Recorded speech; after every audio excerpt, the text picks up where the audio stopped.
Shalom Aleichem. Mishnah Yomi continues. We are beginning chapter 3 of Moed Katan. We are pre-recording for Simchas Torah in Eretz Yisrael. It's already Isru Hag, but we have the second day of Shmini Atzeret, which in Chutz La'aretz, outside of Eretz Yisrael, we celebrate as Simchat Torah. So there's no simcha greater than learning Torah. Baruch Hashem, we are learning together.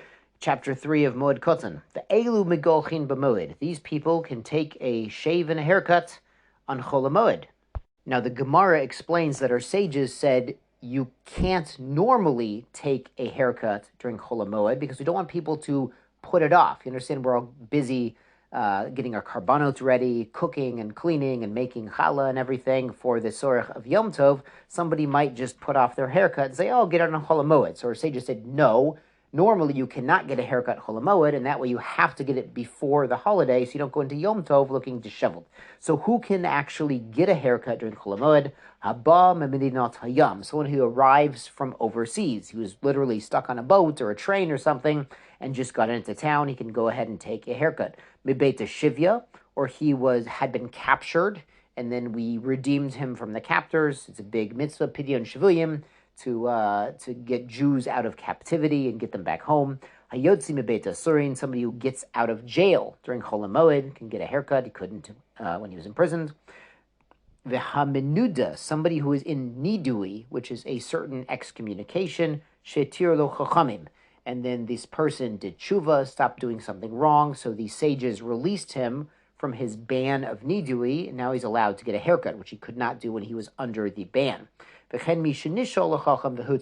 somebody took a vow himself not to cut his hair, and then he went to a sage to release him from his vow. If he did so on Chol HaMoed, he can go ahead and get his haircut on Chol HaMoed. And now the Mishnah adds another category of people who can get a haircut, v'hanazir. If a nazir made a vow of nazirus, and part of that vow of being a nazir is to not grow your hair for a minimum of 30 days, but it could be as long as he wants. So if his vow ends during Chol HaMoed, and he could have even set it up that way. You know, he understands he'll be in Yerushalayim during Yom Tov, during Chol HaMoed Sukkot or Chol HaMoed Pesach. So he wants to take care of his Nazirut at that time also. He could do so. He can get his haircut as part of the concluding rites, the concluding ritual of the Nazir status. Mitzvah is someone who had tsarat, one of these skin ailments. It's really a spiritual ailment. It's not leprosy. It's not a physical, communicable disease.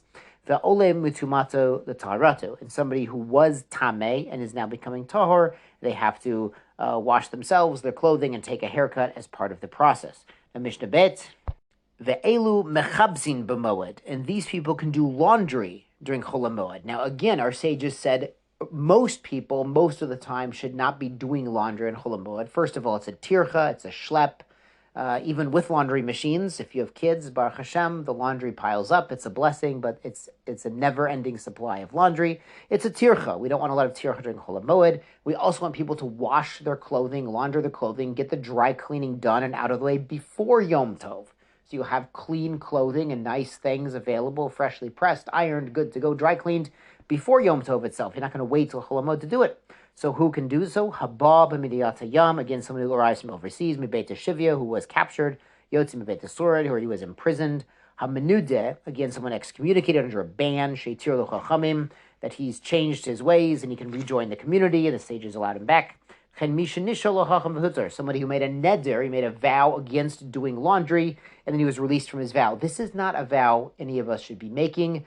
Not only is it sort of an extreme behavior, a very uncommon thing in our common, in today's society when we have Baruch Hashem running water and laundry machines is not so common to do.